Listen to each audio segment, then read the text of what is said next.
right, a warm welcome back to The Verdict in our studios here. Before we go on, as we said, Channels Television is everywhere. We're doing things from every possible angle, in every possible place. And in that respect, our correspondent, Olu Phillips, has some visuals about election violence today. If we could just see those visuals. There we go. These are the visuals, some of the visuals that explain part of what we have been talking about earlier. And Mr. Oyekome, I hope you're watching this. This is part of what has transpired earlier on today in Lagos. This is Lagos now. I'm fairly certain this is Lagos. Yes. And there's a truck coming up.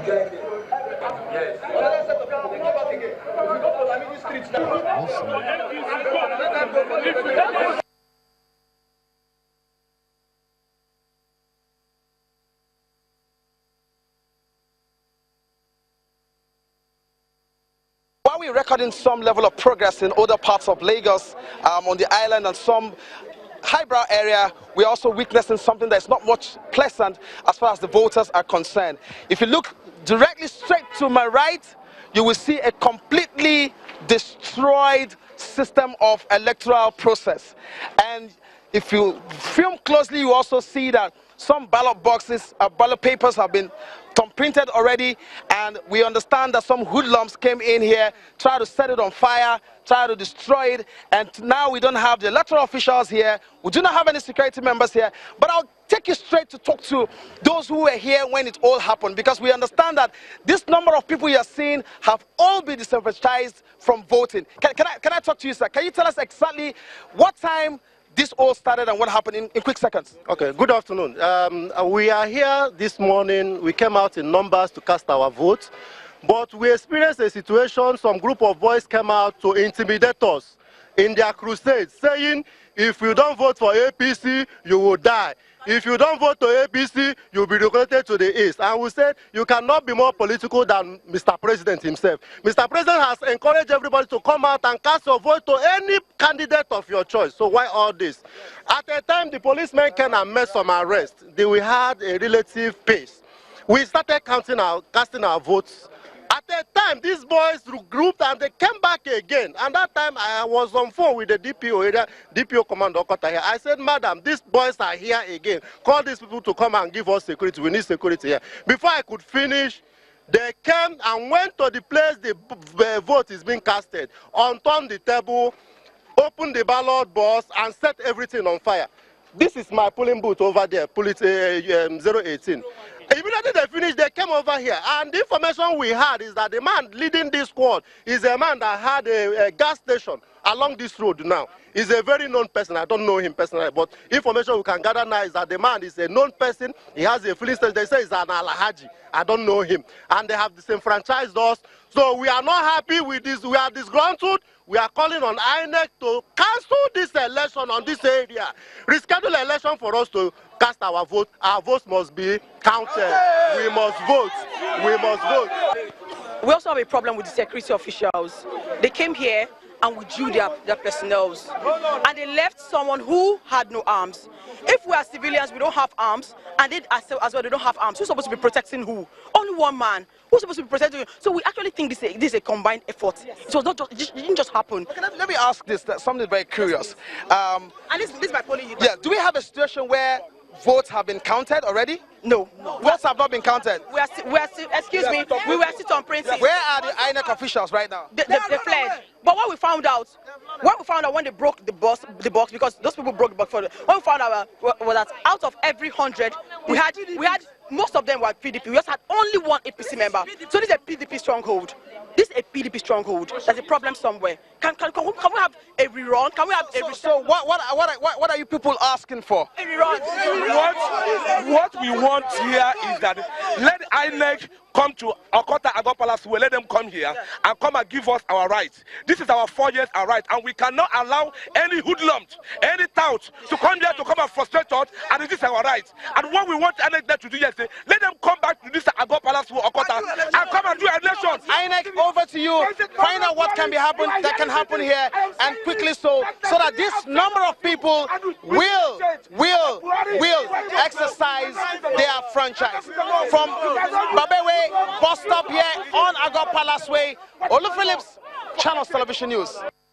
You see Olu struggling to speak. Before we even begin to react to Olu, it's a very serious matter. Yep. It's a very, very serious matter. But maybe on the flip side, something else that could prove not to be as serious as that is the report that our political correspondent, Seun Okibaloye, had. And I witnessed that, and I'm sure everybody else who was in Lagos today witnessed that. The almost total absence of traffic. Seun? Lagos, Nigeria's commercial hub. A typical day could be a nightmare. Traffic jam everywhere.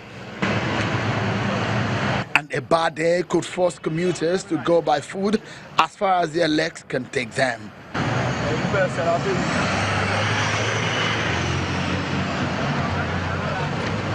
But today, the streets of the nation's most populated voting center is deserted. It is an election day, and there is restriction of movements from 6 a.m. to 6 p.m. Our drone camera gives you the other side of the beauty of Lagos City without its people on the road.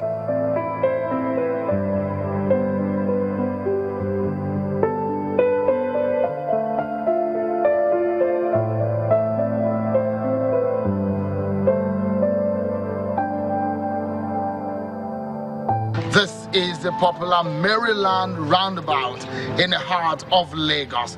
This, on a time like this in Lagos, is always packed. Traffic everywhere, but as you can see behind me, it is deserted. At intervals you see vehicles moving around, and those vehicles you see are probably the ones transporting other officials or security agencies or the media around. It's interesting to see how deserted this road can be on a day like this. And this is the situation if you move around the city of Lagos around this hour on this election day. Roadblocks at intervals, security operatives across the city. The road is so free, one could travel the whole city in few hours, an impossible task on a good day. Lagos voters are out, and the area view gives you a rather unusual sight of the city. The voters have diverse views of the exercise. No, I didn't see my name. I came here, I didn't see my name. I was at Boys Approved Secondary School. My name was not there. They said I should come back to Channels. I came here, my name is not here. So I don't know where else to go. Maybe they said I should go to one primary school somewhere there before OPIC. I did the change of transfer the same day with her. And getting to that Boys Approved School, where our names are not there, they said we should come here. Getting here, and I saw my own, and her own is missing. At least for now, I'm not suspecting anything, because now this polling booth is attached to some kind of area within their system. There are people who need to congregate in that major center, somewhere around Isheriolu or there, and then they will now send a detachment to this place. Perhaps it's the logistics issues that is giving them some issues. The ever-busy city of Lagos awaits a return to its usual bustling, but a similar scenario may again play out in another 2 weeks. Seun Okibaloye, reporting for Channels Television News.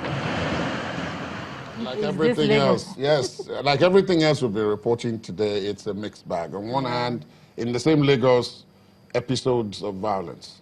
On the other hand, episodes of solitude, deserted streets, people talking about walking the entire length of Lagos within a few hours, something that is impossible. But look at Agbo Palace with very, very angry yes, set indeed. of people in that very, place. Very, They're even very asking angry. for a rerun at this point. Mr. Igbeni-Jesu, you've been with us for quite a while now. And as we've gone through all these reports from various places, in your wind-up statement, what do you make of this? What do you make of this vis-a-vis tomorrow or day after? I do think that INEC has a lot of decision-making to quickly get to. Evidently, a number of those places where they couldn't cast their votes, they have to do some rescheduling, number one. Number two, much more fundamental, I think that we really need to rethink our entire electioneering process. This system is not working. I mean, you can't keep repeating the same thing, session after session, and expecting a different result.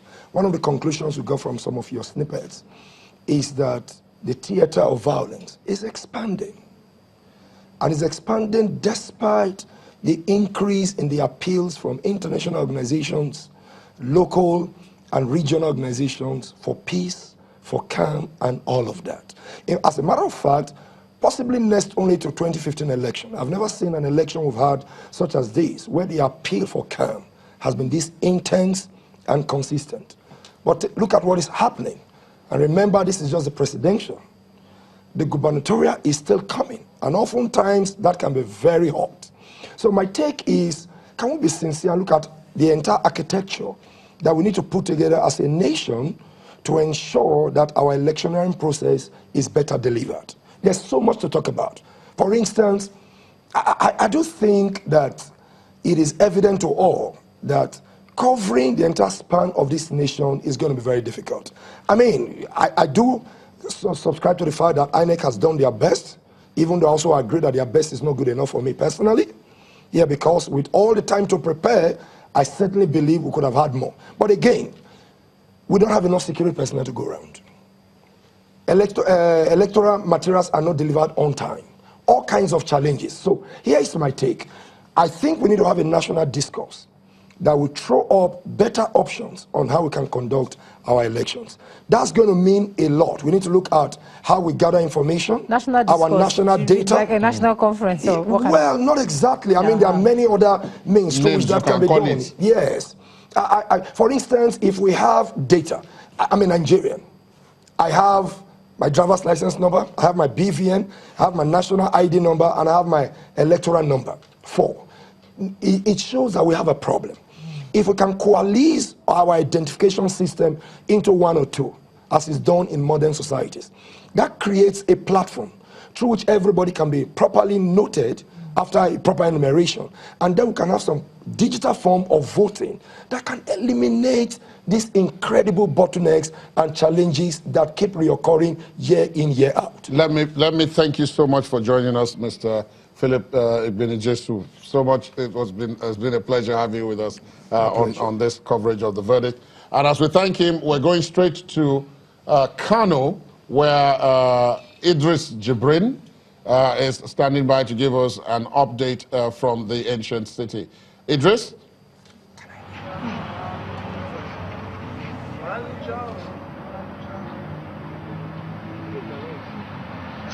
Well, thank you very much. As far as the commercial city of Kano is concerned, I must tell you that voting has ended in all the 484 wards of the 44 local government areas of the state, and that we have, at the moment, counting and collection are going on in various collection centers across the state.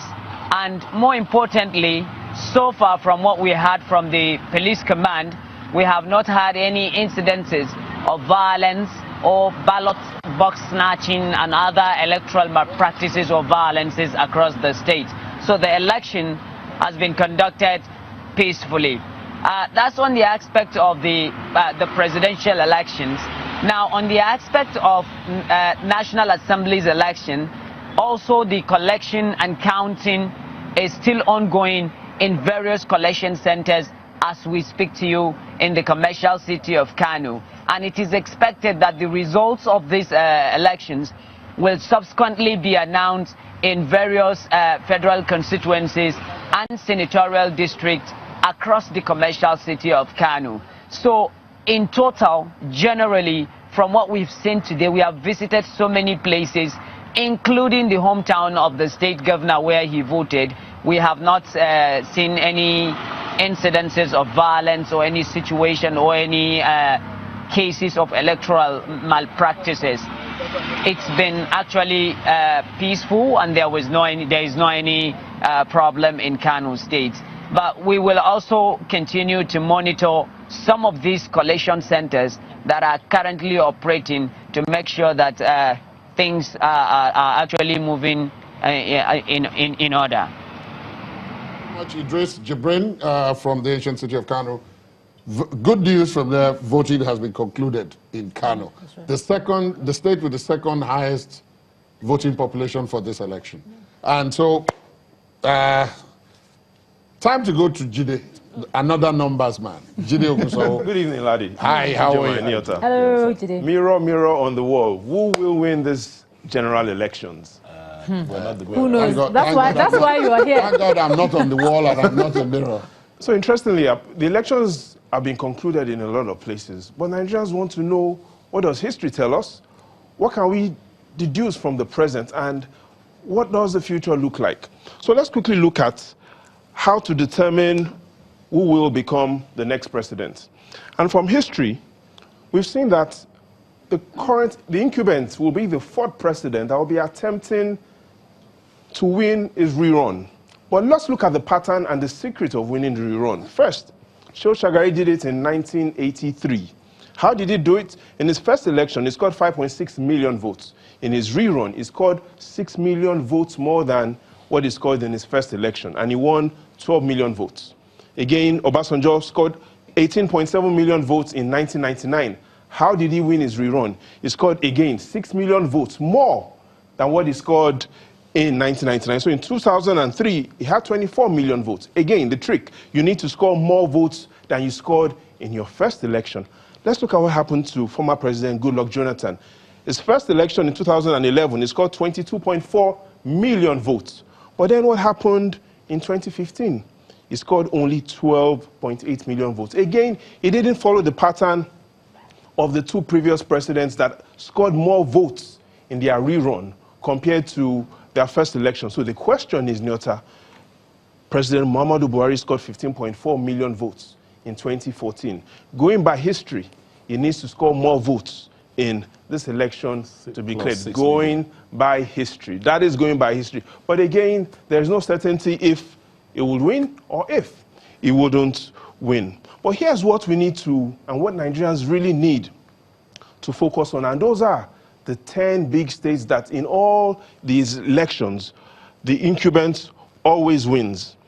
All his elections, Kano, Katsina, Kebbi, Jigawa, Sokoto, Zamfara, 6 states from the northwest, Borno, Bauchi, Gombe, Yobe. Now those are the 10 states the incumbent always wins. And the concern now will be what will happen when it comes to voter turnout in those states. The second is, will he still be able to keep his winning margin, especially in 2 of these 10 states, Kano, Katsina. You remember what happened in Kano in 2015. He had a margin of 1.7 million votes over the major opposition. So the question is, has the major opposition been able to do enough to ensure that it doesn't get such margins in Kano State, 1.7 million? Or is it still popular to be able to maintain those sort of margins? Again, look at what happened in Katsina. Kano, Katsina were the only 2 states where the incumbent had a margin over the opposition of over 1 million votes. Kano, Katsina.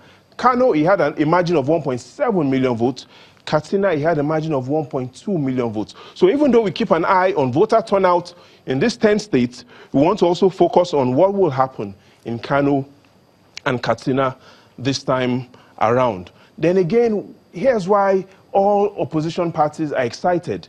There are 10 states that the incumbent has never scored 25% of the votes. In all the states in the South, he's never scored up to 25% of the votes. And again, in all the states, in all the states in the South, excluding Edo, he's never scored up to 25%. Edo State was the first time where the incumbent scored over 40% of the 500,000 valid votes. But again, let's look at the Southeast. The incumbent has never scored even up to 25% in the Southeast. So the strategy from a major opposition party and other 70 candidates is to be able to see how much they can get between the South-South and the Southeast. And again, that's why we've seen a lot of violence within these two regions, South-South, Southeast. And again, while a lot of things will be going on in the South-South, Southeast, a lot of attention will also be focused on those 10 traditional states that the president always wins. Will he still be able to win them? Or has the major opposition done enough to break his back there? Just to pause, Jide, we'll have to take a break at this point, and when we come back from there, we'll come back to you.